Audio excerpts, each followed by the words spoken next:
Folky almost in her Vince- case, roots. Vince Gill's kind of hip. I mean, it's But really... there was one that I was in New York. I don't know when it was now, but I was watching the Country Music Awards, and he had a song that basically sounded like an Otis Redding song. Oh. I went out and bought the record after that. And I need all twos, all singles. And this was him playing Telecaster. Yeah. So there's some country I like. But They say this was a stretch for you. I guess doing the orchestration was a little different, wasn't it? yeah, thinking in outside guitar, bass, drums, keyboards. You know, I mean, I still made lots of mistakes. You know, I mean, and fortunately we had a guy called Dave Metzger who worked with Mark Mancino and myself on the orchestration. So I would deliver a demo of a piece of score. A piano demo or something on a string machine? Oh no! I had a complete palette of tubas and the whole bassoons deal. and English horns. And, no, Mark and I used the same palette, and it was all all kinds of strings, all kinds of ethnic flutes, all kinds of brass instruments, wind instruments, and I'd play a part on an oboe, sound of an oboe, a very good sample. And of course, I didn't know that it'd be out of an oboe range. Human players couldn't play that. Right. So Dave's job and Mark's was to make it. That should really be a flute, for example. Fix it over there. So that kind of fixing they had to do all the time.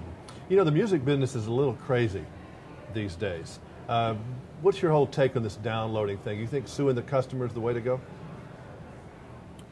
Well, I can't keep up with it, to be quite honest. I mean, if you're going to have something as sophisticated as the internet, you're going to have to expect these other sort of problems gnawing away at the outside of it. I mean, for every good thing about the internet, there's 10 things that are bad, And record companies, they want to charge a lot of money for records. And I'm probably, going to maybe even get told off for saying this, but I mean, if I was a fan and I couldn't afford to buy a record, I have the facility to go and download the first 3 good songs on the record. Yeah. I mean, most albums don't have 11 good songs. They have three or four good songs. It's true. That's the reason this is happening. It's not just greed from the fans' point of view. They probably haven't got the money. They want to go and buy the best couple of songs on the record. I can understand it. I don't condone it, but I understand probably cost you a lot of money.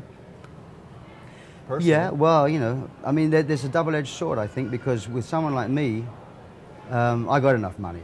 With someone that doesn't have the money, they want their music heard by anybody. Yeah, that's true. They're not so bothered. There's this grey area when you start to become popular and you want to get what's yours.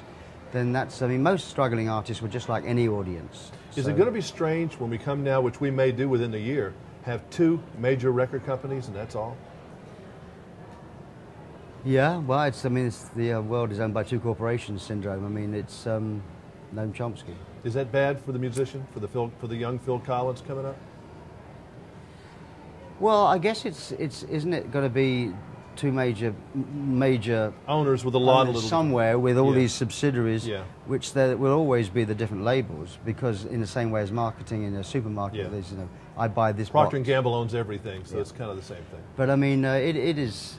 I guess. I mean, we're talking about a business that I really know nothing about anymore. I mean, I came through it fortunately at a time when if you could play your instrument and wrote good songs, that was enough. When you were just a young kid going to see the Hard Day's Night, I'm so envious of you, by the way, being able to sit in the audience that night. I've been so cool to do that. Did you know anything about the business of music when you were coming up, or you just playing and you watched the checks come through? There wasn't a business.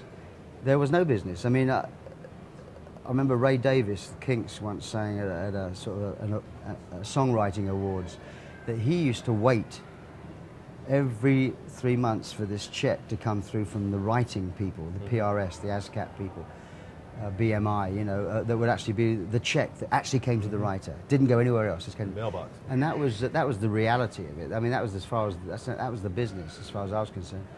I was just wanting to play. I just wanted to play. You were just back there on the drums, beating all of them, just ready to go. I mean, right? the business, there was no, if anybody go back in time 30 years ago and see what the business was like, or 20 years ago, it was vastly different. And it's still great fun now. It's just that I'm not in that area anymore.